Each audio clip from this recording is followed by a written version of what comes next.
ఈ బంజీరా తీర ప్రాంతాల్లోని గ్రామాలు సిర్పూర్, పెద్ద టాక్లీ, చిన్న టాక్లీ, కుర్లా, మదనిప్పర్గా, ఎన్బూరా, ఇలేగాం ఈ 5-6 గ్రామాల్లో పెద్ద మొత్తంలో వరద వచ్చి పంట నష్టాలు జరిగినాయి.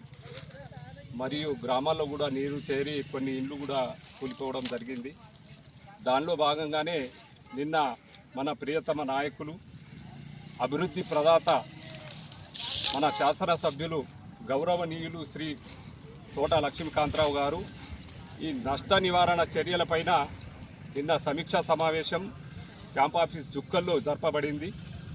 అందులో అన్ని శాఖల అధికారులు, R&D వాళ్ళు, పంచాయతీరాజ్ వాళ్ళు, అగ్రికల్చర్ వాళ్ళు, రెవెన్యూ వాళ్ళు అందరూ పాల్గొన్నారు.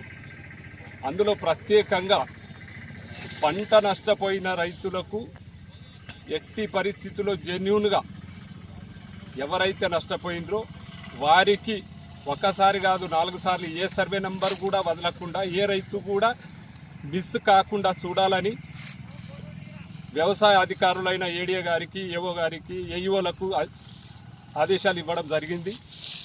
అందులో భాగంగా ఈరోజు పెద్ద టాక్లీలో మన ఏఈఓ గజానన్ గారు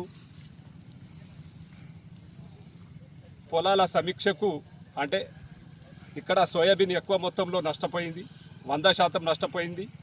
అయితే దానిలో భాగంగా ఈరోజు ఇక్కడ మేము కాంగ్రెస్ పార్టీ తరఫున మా ఎమ్మెల్యే సార్ గారి ఆదేశానుసారం ఈరోజు నేను గజానన్ దేశ కుర్లా కాంగ్రెస్ పార్టీ నాయకుడిని, మా సహచరుడు దీన్ దయాల్ మాజీ ఎంపీటీసీ డోంగ్లీ గారు ఇద్దరం ఇక్కడ వచ్చి సమీక్షించి మా సార్ గారు నిన్న ఏఓ గారికి చెప్పారు. వారు కూడా వాళ్ళకి ఆదేశించి ఉంటారు.